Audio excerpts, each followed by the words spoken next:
So from vast data centers to mobile phones, the power of computers continues to transform our lives.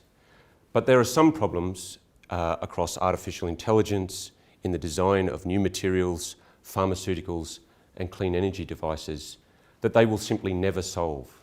So even if we turned our entire planet into a giant supercomputer, we wouldn't be able to solve these and many other important problems.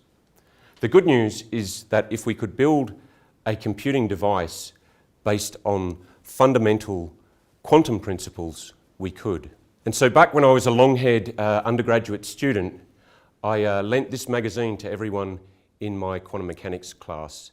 And the idea that we could build an unimaginably powerful computer by harnessing the bizarre laws of quantum physics seemed crazy. And I never got the magazine back, but I no longer think it's crazy.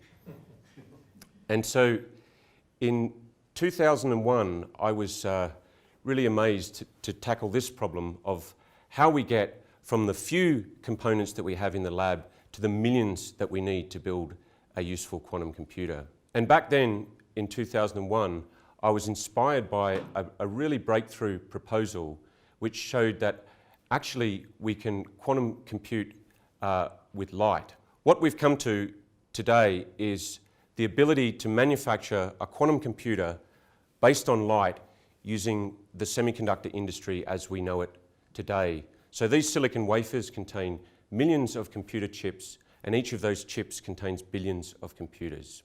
And so back to the beginning of the story, the idea of using light is a very appealing one. Although it's flying around at the speed of light, these systems exhibit almost no noise, so they are not plagued by the noise that almost all other quantum systems are subject to. And so I switched from a matter-based approach to quantum computing and spent the next 2 years aligning and designing and assembling this forest of optical elements on a huge laboratory table. And this system implemented the key building block, a logic gate.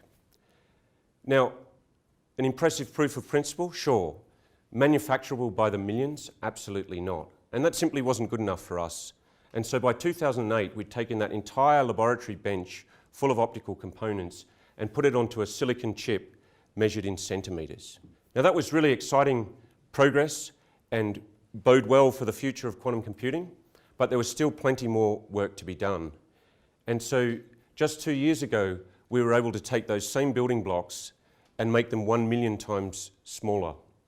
But even more importantly, we used the standard tools of a manufacturing line of a big chip maker.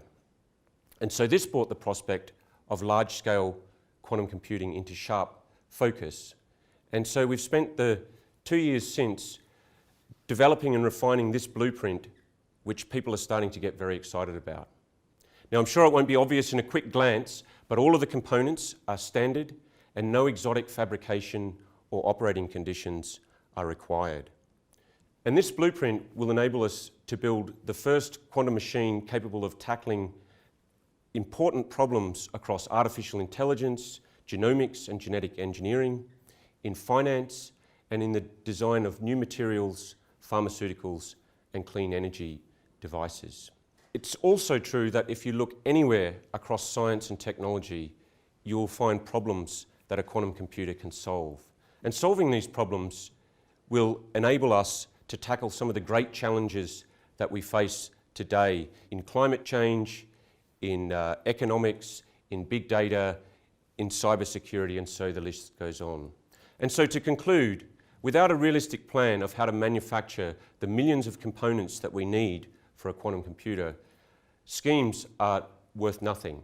The only way that humankind currently knows how to make systems with that many components is using silicon chip manufacturing technology. And we're in the process of doing that to bring it to bear on some of these grand challenges.